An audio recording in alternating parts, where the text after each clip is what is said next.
Figuras de linguagem. Antes que você me diga que não sabe o que é uma figura de linguagem, eu vou mostrar para você que você sabe o que é. Talvez você não saiba apenas explicar e que você usa muito no seu dia a dia. Você usa principalmente por causa da função das figuras de linguagem. E qual seria essa função? Tornar a mensagem mais expressiva. É você conseguir transmitir exatamente ou muito próximo a sensação que você tem para o seu interlocutor. Vamos para o primeiro exemplo. Tenho aí, estou com muita fome. Você chegou em casa de um dia exaustivo, às 2 horas da tarde, ainda não almoçou e você diz, estou com muita fome. Ou, se você quer tornar essa mensagem ainda mais expressiva, você pode transformar esse enunciado e dizer, estou morrendo de fome. Já usou, não usou? Com certeza. Você, na verdade, não está morrendo de fome, mas você precisava expressar esse enunciado de uma forma mais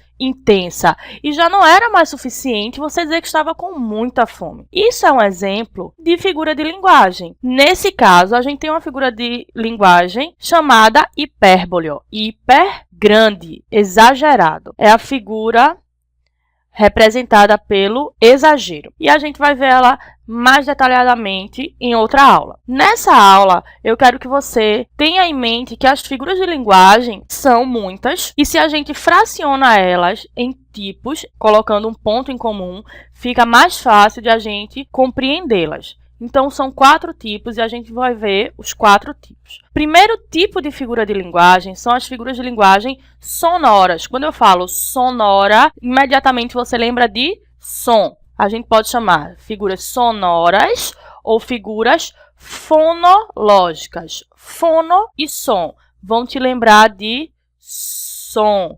Então, preste atenção. Às vezes a palavra é escrita de forma diferente, mas o som é igualzinho. Então, a gente agora vai analisar o som. A gente tem aqui uma tirinha com as palavras que representam sons. E a gente consegue compreender esse enunciado. Nesse primeiro momento, a gente tem aqui uma tensão expressa não só pela carinha do menino do cachorro, mas por uma exclamação também. Em seguida, a gente tem um grrr, que representa aquele som que o cachorro faz quando está com raiva. E em seguida, um growth, que representaria o latido e todo mundo corre assustado aqui. Essas palavras são representações de sons. E essa figura de linguagem é chamada onomatopeia. Temos mais algumas figuras de linguagem relacionadas ao som, que são onomatopeia, que a gente já viu, paronomásia, aliteração e assonância. Apesar dos nomes serem grandes e complicados, as figuras de linguagem são bem fáceis de serem compreendidas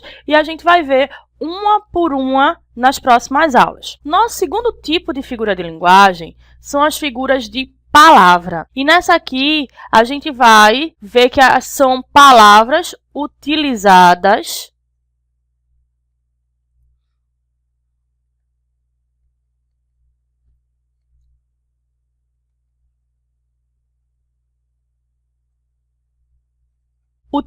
em contextos pouco esperados. A gente tem aqui bombril. Você consegue imaginar outra palavra para se referir a bombril? Bombril é marca ou é produto? Bombril é uma marca. E esse produto é uma esponja de aço. Só que se você parar para reparar, se tornou comum chamar todas as esponjas de aço de bombril. Então, a gente tem outra esponja de aço famosa também, que é a Solan, esponja de lã de aço. E você já deve ter visto alguém chamar a Solan de bombril. Ou uma esponja de lã de aço nem tão famosa, mas que todo mundo também vai ao mercado e pede bombril. Quando a marca dessa esponja aqui não é bombril, é Zup.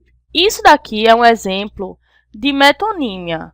É quando você troca o produto pela marca. Quando você vai a um restaurante e pede uma Coca-Cola, você está pedindo a marca Coca-Cola, mas você está se referindo a um refrigerante. E aí a gente tem outros tipos de figuras de linguagem de palavra. A gente tem aí metáfora, comparação, metonímia, que foi a que a gente acabou de ver, catacrese, antonomásia e sinestesia.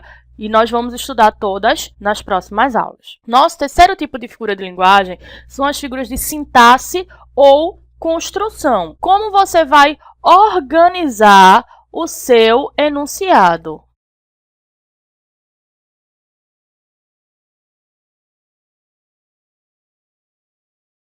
A organização, a construção do enunciado. Observe o exemplo. Primeiro, ele começou a beliscar entre as refeições. Depois, a comer sanduíches entre as refeições.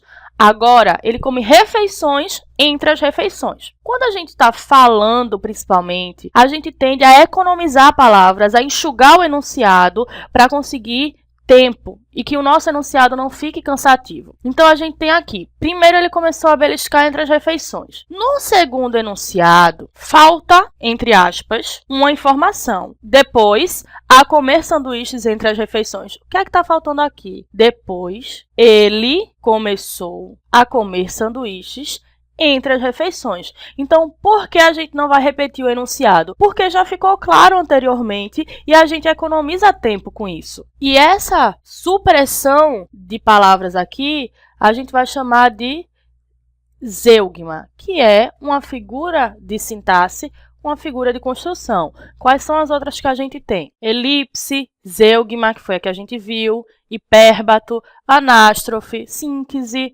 assíndeto, polissíndeto, anacoluto, anáfora, silepse, pleonasmo, anadiplose e hipálage. Nós vamos estudar uma a uma, não precisa se desesperar, porque não tem nada de complicado. Por último, nós temos as figuras de linguagem de pensamento, que vão brincar com as ideias. É um jogo de ideias. Vamos para o primeiro exemplo. Fofoqueira não, querida. Eu sou produtora de biografias orais não autorizadas. Você deve ter uma amiga assim, né? Produtora de biografias orais não autorizadas. Pronto. É a nova forma que você vai usar para se referir a ela, suavizando o termo fofoqueira, que seria pejorativo, e aí a gente suaviza essa ideia com um eufemismo. Eufemismo é a suavização de ideias. Então, fofoqueira não, produtora de biografias orais não autorizadas. Então, é uma brincadeira com essa ideia. Por isso que a gente chama de figura de pensamento. Porque você faz uma análise mentalmente do que isso quer dizer, não é verdade? E aí a gente tem outras figuras de pensamento. Antítese, paradoxo, eufemismo, hipérbole, ironia, que você deve conhecer bem, gradação, prosopopeia e apóstrofe. E agora nós vamos estudar uma a uma dessas figuras de linguagem para você ver que são bem simples.